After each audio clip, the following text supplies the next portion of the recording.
Alrighty then, here we go. We're installing a Mr. Heater blower kit in a 30,000 BTU heater by Mr. Heater. These are the tools I use, but in addition I recommend a flathead screwdriver, or one could use needle nose pliers or linesman pliers instead of the ones I used.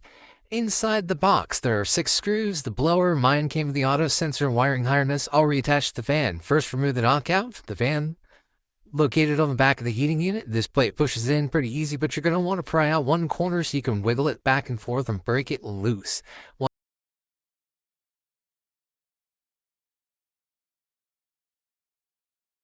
Once that's out of there, you want to use 2 screws to connect the auto sensor in the little hole that's provided. You're going to want a Phillips screwdriver that is shorter than 7 inches. That way it fits in there. Once that's installed, just slide the fan in place and line up the holes and use the remaining 4 screws to connect the fan. It took me longer to put this video together than it did to install the fan.